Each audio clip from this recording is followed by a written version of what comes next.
Bonjour mes chers frères et sœurs dans le Seigneur. C'est le révérend Jacques Dinabanza, juste pour prêcher la bonne nouvelle de l'évangile. Et cette bonne nouvelle de l'évangile est intitulée « Bartimée décide d'abandonner son manteau en toute liberté, sans aucune pression. » Bartimée décide d'abandonner son manteau en toute liberté et sans aucune pression. Sans aucune pression. Frères et sœurs en Christ, la Bible nous parle de beaucoup de manteaux et de vêtements qui ont joué un rôle important, que ce soit en mal ou en bien. Frères et sœurs, suivez cet enseignement attentivement, je vous supplie. Frères et sœurs en Christ, nous devons être capables de voir, de savoir ou discerner quel type de manteau ou de vêtements que nous portons avant tout. Car la parole de Dieu nous demande déjà de nous nettoyer avant d'aller faire celle des autres. Bandeko, eza likambo ya bilamba. Elamba nini yo lataka? Est-ce que elamba oyo lataka eza ya ténèbres to ya lumière? Balobi awa Bartimée azwi décision ya kobwaka manteau oye alata abandaki kolata. Mais po abwaka ngo eutaki na motema na ye moko. Azwaki pression te pa quelque part et pa ya mutu ke bwaka manteau oyo te. Il a pris cette décision seul. Il a jeté, il a abandonné définitivement ce manteau pour ne pas les reprendre. Frères et sœurs en Christ, les manteaux et les vêtements bibliques reflètent l'intérieur de chaque homme, donc les cœurs, les caractères, les émotions, les motivations. Awa tozo lobila ba manteau na ba vêtements bibliques. Manteau oyo lataka na hiver awa ba nyonso loba lota ba manteau. Na ou alors bilamba oyo lataka. Mais bazo loba ba manteau oyo te na bilamba to lataka na te. Des vêtements bibliques. Bilamba oyo nzambe yango bazo lobila awa. Ndeko, soko zolata elamba oya nzambe, elamba oya lumière. Batu fo bayeba ke olata kelamba lumière na comportement na yo, na caractère na yo, ndengo zo raisonner, ndengo zo lobela. Batu bayeba ke oyo azana manteau ya lumière. Lucifer, non. Cela peut être de Dieu et aussi de l'ennemi. Et là-bas, il y a cause de l'enzambe.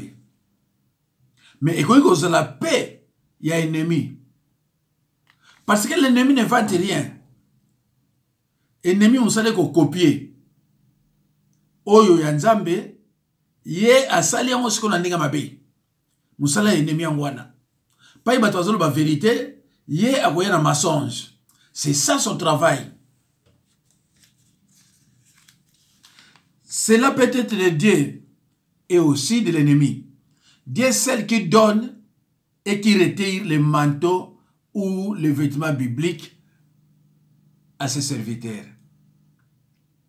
Mes chers frères et sœurs dans le Seigneur, Lucifer a rejeté les manteaux de Dieu pour prendre celui des ténèbres, de la jalousie, de la sorcellerie, de l'envoûtement, de la malédiction, des mensonges, de la honte, de désobéissance. il donne ça à ses serviteurs. C'est Dieu qui donne le manteau de lumière et le vêtement. C'est Dieu qui donne le manteau de lumière et le vêtement à ses serviteurs. Personne d'autre, mes chers frères et sœurs dans le Seigneur. Lisons dans l'évangile de Marc 10, 46 à 52. Mes chers frères et sœurs dans le Seigneur, je sais que vous me suivez devant vos écrans. Prenez, n'est-ce pas, vos Bibles et ouvrez-les avec humilité. Nous allons lire dans l'évangile de Marc 10, 46 à 52. Vous pouvez aussi les lire dans Matthieu 20, 29 à 34. Luc 18, 35 à 43. Psaume, non c'est bon. Mais pour l'instant, nous lisons dans Marc 10, 46 à 52. J'ai lu au nom de Jésus-Christ. 46. Ils arrivèrent à Jéricho. Et lorsque Jésus en sortit avec ses disciples et une assez grande foule, le fils de Timée, Bartimée, mendiant aveugle, était assis au bord du chemin. Bongo, bakomi na ville ya Jericho. Tango Yesu alongwe kuna na bayekoli na ye, pe bato ebele, amoni moto moko akufa miso, azalaki kofanda pembeni ya nzela, pe kosenga mbongo. Kombo na ye Bartimée, mwana ya Timée. 47. Il attendit que c'était Jésus de Nazareth et il s'est mis à crier: Fils de David, Jésus,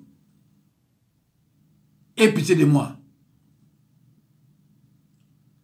Awa ayoki te, Yesu ya Nazareth azali wana, abandi koganga. Yesu, mwana ya David, yokelanga mawa. 48. Plusieurs les reprenaient pour le faire taire, mais il criait beaucoup plus fort: Fils de David, aie pitié de moi. Bato mingi bakomi ko gangela ye, kanga monoko. Kasi, alekisi penza ko ganga makasi, mwana ya David, yokelanga mawa. Bandeko, ndenge bandeko ganga. Bato amoni, mais non, ça c'est un dérangement. Ok, cri wane leke makasi abi, non, fona ganga po yokanga. Il faut na ganga makasi pona ayokanga. Babi yokanga munoko na yo komuzuka kabo agangi nusu makasi. Yesu, mwana David, yokelanga mawa. 49. Jésus s'arrêta et dit: Appelez-les. Ils appelèrent l'aveugle en lui disant: Prends courage, lève-toi, il t'appelle. Yesu atelemi pe alobi: Bobenga ye. Bongo babengi ye pe balobi: Ozali na makila malamu. Yesu azali kobenga yo, telema. 50.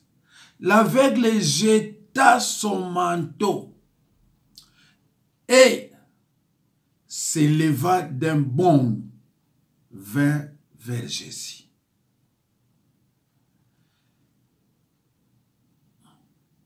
Bongo abwaki kazaka na ye apumue pe aye epai ya Yesu. 51. Jésus, prenant la parole, lui dit, que veux-tu que je fasse? Que veux-tu que je fasse? C'était une question. Rabouni, lui répondit l'aveugle, que je recouvre la vie. Yesu atuniye olingi nasala nini pona yo? Moto akufa miso azongisi, motei nalingi namona lisusu. Mes chers frères et sœurs, la prière de Bartimée était précise. Mes chers frères et sœurs, la Bible nous enseigne que lorsque nous formulons nos requêtes, il faut qu'il y ait des précisions. Ce qu'on se bonde là, parce que prier c'est demander. Ko bonde là, eza ko senga. Tango za ko senga. Pardon. Ko senga na yo fezaka précis. Na lingi boye. Eza teneti batu sota bazo sambela azolo ba comme bele eza ngatina eye ko bebisa lo sambo na ye yango no moni bande konanga batu ebele bakina ko sambela 30 ans 20 ans 40 ans ba chanzaka te parce que ba yebi ko bonde la te. Mais souvent ezaka faute na bango te, ezalaka faute ya ba pasteur. Pasteur wana azani pasteur te, abenga mapete. Il se proclame, il se déclare être pasteur, ou bandi ko landaye. Si ko moyeye, ba yebi ne pe angote moye pa la kisabino ezate. Bande konanga, ezama pasi pour la génération oyabino. Bolingi ba star ya parole. Dieu n'a pas besoin de stars de la parole de Dieu, de sa parole. Dieu a besoin de gens qui prêchent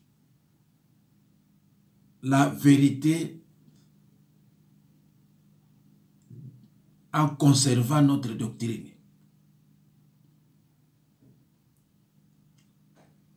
Yo ndeko na babina yo luka oyeba liloba. Soko yebi liloba okomona batone bele bazana baba venturier. Mais yo lingi ba star ba oba ganga ka na lobina bino boye boye. Soko moni mutazo te ya liloba na Nzambe. Azo ganga mingi azani musali na Nzambe te. Ndeko nanga na monde entier. Ekozala kaka 5% tuwaza basali na Nzambe. 95% wana. Mais ndeko okoyeba ye ndenge nini? Soki oliyebi liloba nde okoyeba bango.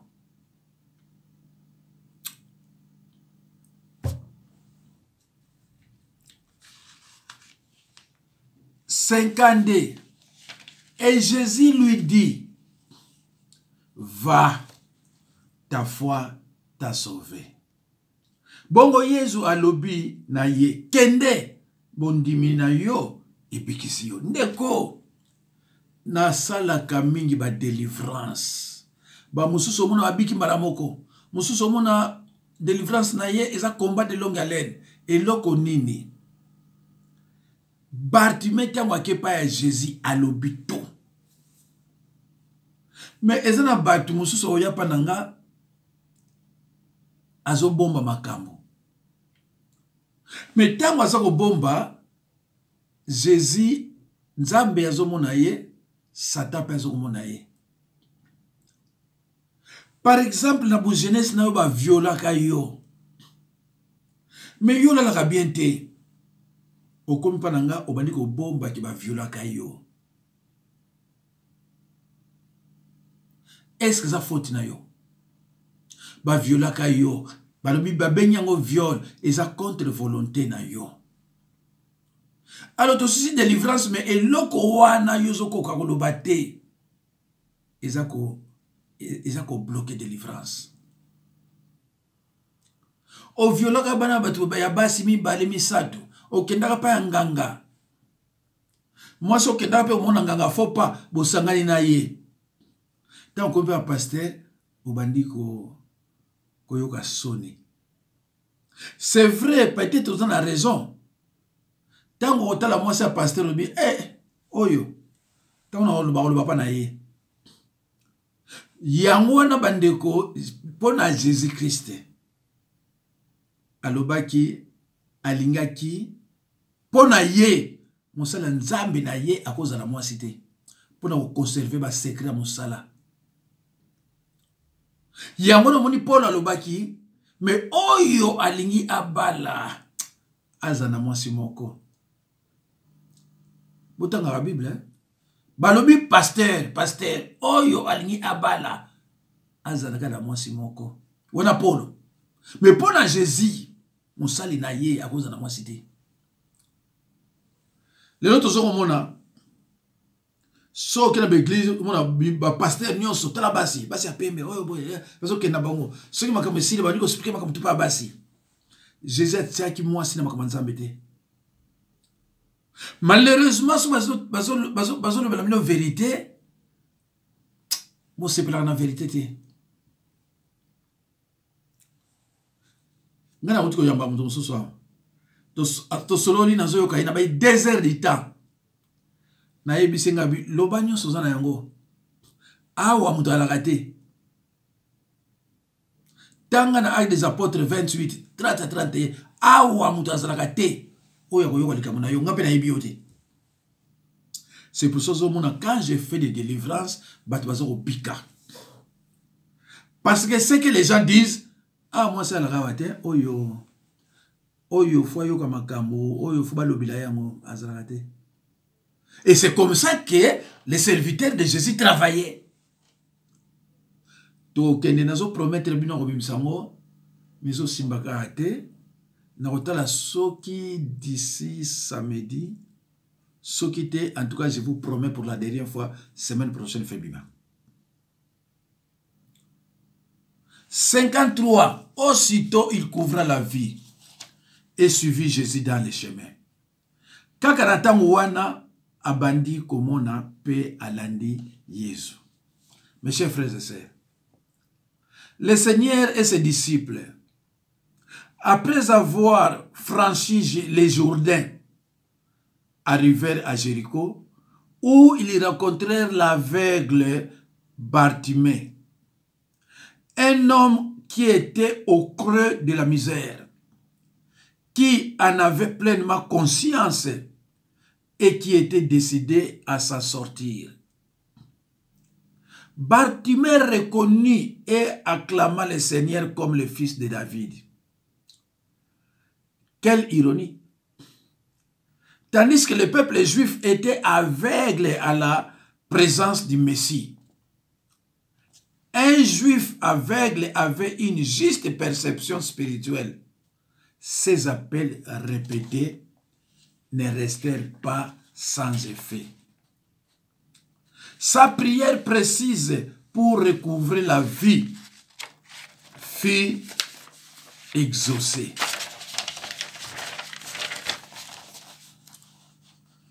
Mes chers frères et sœurs, Bartimée exprima alors sa reconnaissance en suivant Jésus dans son dernier voyage vers Jérusalem. Cela dut mettre un baume sur le cœur de Jésus de découvrir une telle foi à Jéricho. Alors que s'est rapprochée la menace de la croix. Quelle heureuse coïncidence que Bartimée ait cherché le Seigneur ce jour-là, car Jésus n'est plus jamais passé par ce chemin.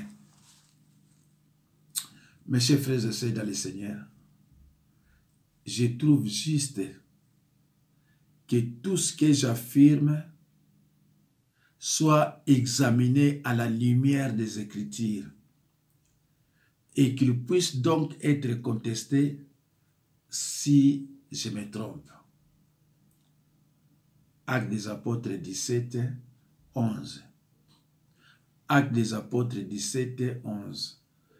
Je trouve juste que tout ce que j'affirme soit examiné à la lumière des Écritures et qu'il puisse donc être contesté si je me trompe. Je reprends mes chers frères et sœurs dans le Seigneur. La scène se passe à la sortie de Jéricho. Jéricho dans la Bible symbolise la ville des forteresses à abattre, la ville des géants de la malédiction. Regardons quelques versets de la Bible qui nous rappellent l'importance du vêtement pour mieux comprendre les gestes de Bartimée. Frères et sœurs en Christ, Adam et Ève, après leur désobéissance, connurent qu'ils étaient nus et ils se sont cousus de feuilles de figuier. Ils s'enfuirent des ceintures pour se tenir devant Dieu et faire taire leur conscience qui les accusait. Mais nous savons que Dieu les a revêtis d'habits de peau, ce qui pour nous annonce le manteau de justice dont nous sommes revêtis par le sacrifice de Jésus-Christ. Genèse 3, 7 à 12. Mes chers frères et sœurs, la Bible parle de la nudité d'Adam et Ève. Bulumbu na bango. Bana Nzambe, nudité oyo Bible zoloba ki bazaki bulumbu, ezalaki bulumbu ya kotika la bilamba, kozanga bilamba te. Après cette désobéissance, aucun d'entre eux n'avait le Saint-Esprit. Le Saint-Esprit, c'est fini. Donc, ce qui y a molimo santo te, yangwana ba bengaka ke oza bulumbu.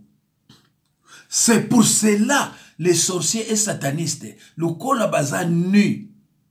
De cette nudité, Jésus-Christ azoka sorcier ou bien sataniste ate ya liloba na Nzambe.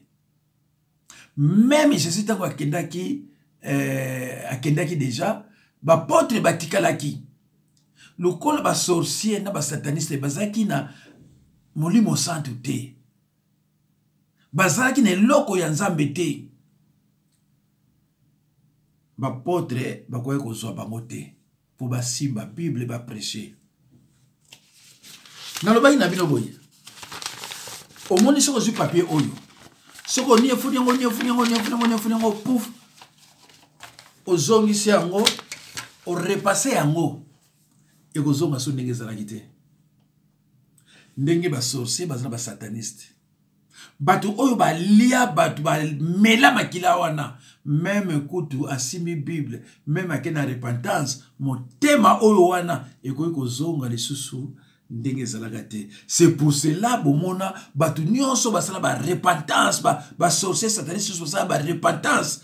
Jésus a reprenant motote, apôtre pe a reprenant motote. Alors ndeko na ngai soki yo landaka mateya ya mutu moko alobaka na yo ke nga basenga nga 10 personnes. Soko yo kika ndenge wana chayeboye.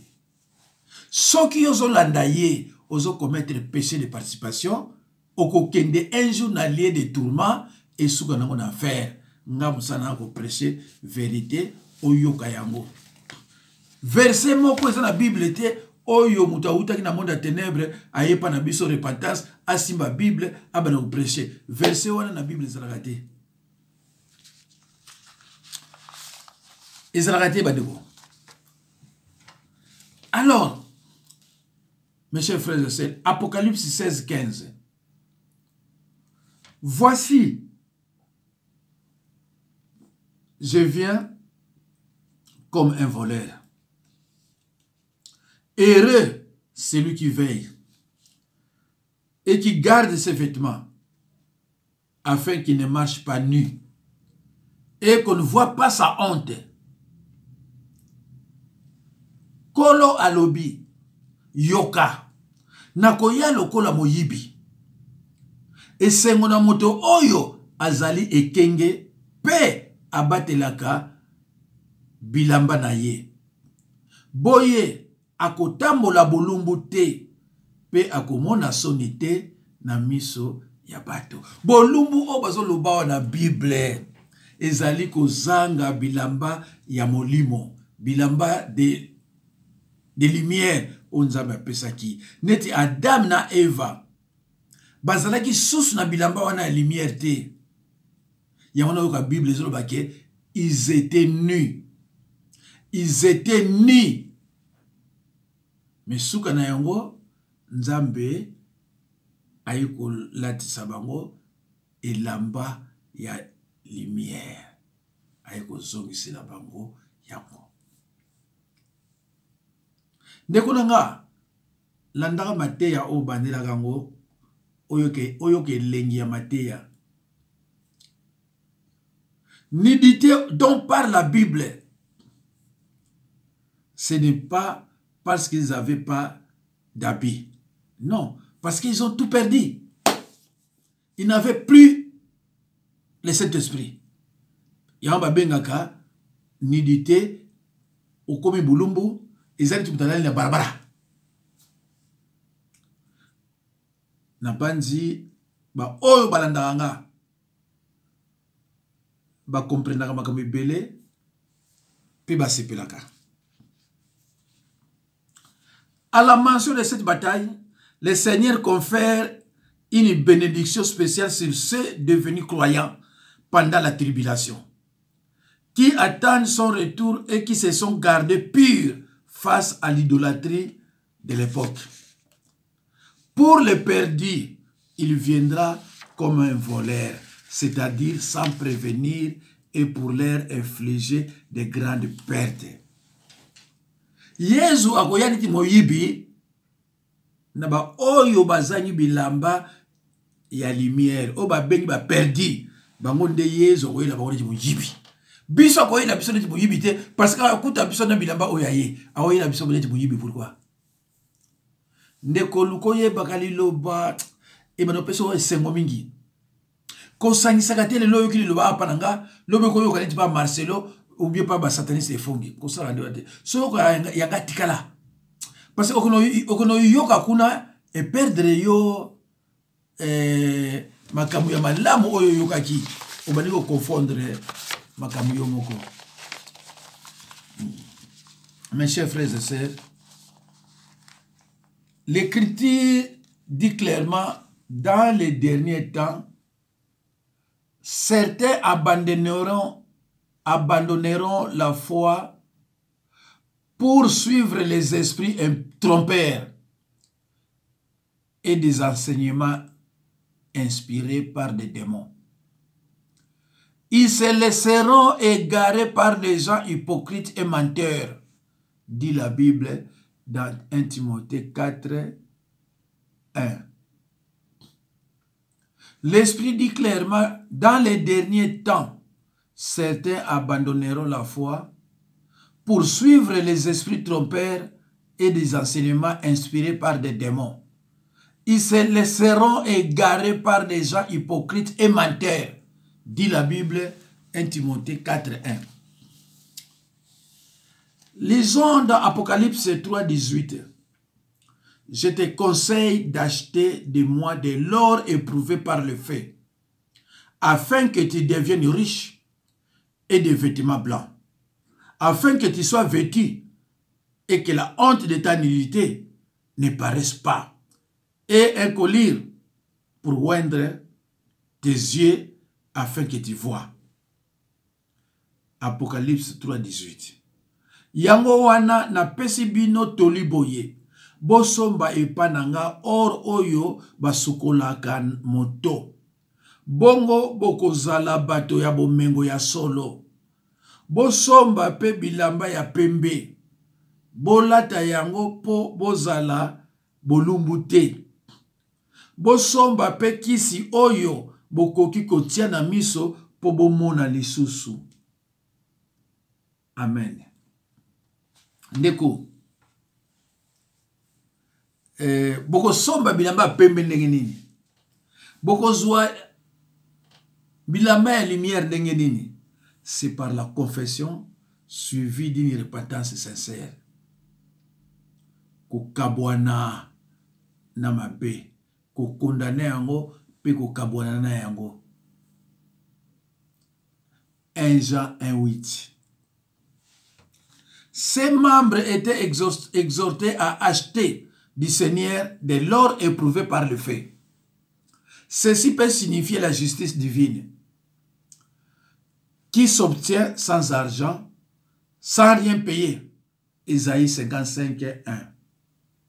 Mais ne reçoit comme un cadeau parfois par la foi au Seigneur Jésus. Ou bien cette expression signifie une foi authentique qui, comme de l'or éprouvé par le feu, aura pour résultat la louange, la gloire et l'honneur lorsque Jésus-Christ apparaîtra. 1 Pierre 1:7. Les chrétiens étaient aussi exhortés à acheter des vêtements blancs, c'est-à-dire une justice pratique dans la vie de tous les jours, et à oindre les yeux avec un collier, c'est-à-dire acquérir une vision spirituelle juste grâce à l'illumination du Saint-Esprit. Ces conseils s'avéraient particulièrement appropriés, puisque Laodicée était célèbre comme centre bancaire, textile et médical, surtout pour ses colliers. Frères et sœurs en Christ, il est étonnant que Bartimée se dévête publiquement pour venir à Jésus. Nous voyons dans ces gestes une détermination de sa part. L'aveugle jeta son manteau.